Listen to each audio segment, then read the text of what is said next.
இப்போ வந்துட்டு நெறைய யங்ஸ்டர்ஸ் பண்ற மிஸ்டேக் லைக் ஹெவி ஸ்மோக்கிங்கா இருக்கட்டும், other then that tobacco products நெறைய யூஸ் பண்றாங்க. யூஸ் பண்ணிட்டு அவங்க ஒழுங்கா பிரஷ் பண்றதே இல்ல. லைக் எப்படி பிரஷ் பண்ணணுன்ற டெக்னிக் தெரியாதனால, அந்த ஸ்டெயின்ஸ்லாம் ரொம்ப அதிகமா படிஞ்சிருக்கு. ஆ அதனால அவங்களுக்கு ஈறு இறக்க பிரச்சனை ரொம்ப அதிகமா வருது. ஸோ யங்ஸ்டர்ஸ் இந்த ஸ்மோக்கிங்னால நெறைய ஸ்மோக்கிங் ஸ்டெயின்ஸ்னால பாதிக்கப்படுறாங்க. இந்த ஸ்மோக்கிங் ஸ்டெயின்ஸ்னால பல்ல சுத்தி புடிச்சிருக்கக்கூடிய ஈறு பகுதிகள் ரொம்ப இன்ஃபெக்ட் ஆகுது. அதுலயும் பாதிக்கப்படுறாங்க. இன்னொன்னு சின்ன குழந்தைங்க. சின்ன குழந்தைங்களுக்கு like this is a mistake of parents also. Chocolate வாங்கி குடுக்குறாங்க. சாக்லேட் வாங்கி குடுத்து இப்போ ஒரு டைரி மில்க் சாக்லேட்டு, ஒரு 5 ஸ்டார் அதெல்லாம் பார்த்தீங்கன்னா, ஒரு க்ளே மாதிரி ஒரு சப்ஸ்டன்ஸ்ல இருக்கும். அத வாங்கி குடுத்துட்டு வெளில போம்போது வாங்கி குடுக்குறாங்க. அவங்க குழந்தைங்க அத சாப்பிடுறாங்க.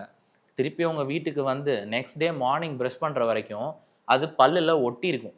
அது பல்லுல ஒட்டிட்டே இருக்கிறப்போ என்ன பண்ணும்னா, அதிகமான நேரம் உங்க சுகர் கன்டென்ட்ஸ் மேல பல்லு மேல படிஞ்சிருக்கும். பிளஸ் அந்த சாக்லேட் ப்ராடக்ட்ஸ் மேல ஒட்டியிருந்து, பல் சொத்தைக்கு ரொம்ப அதிகமா அது தூண்டுது. ஸோ சின்ன குழந்தைங்க ரொம்ப அதிகமா இந்த பல் சொத்த ஃபேஸ் பண்றதுக்கு காரணம் இதுதான்.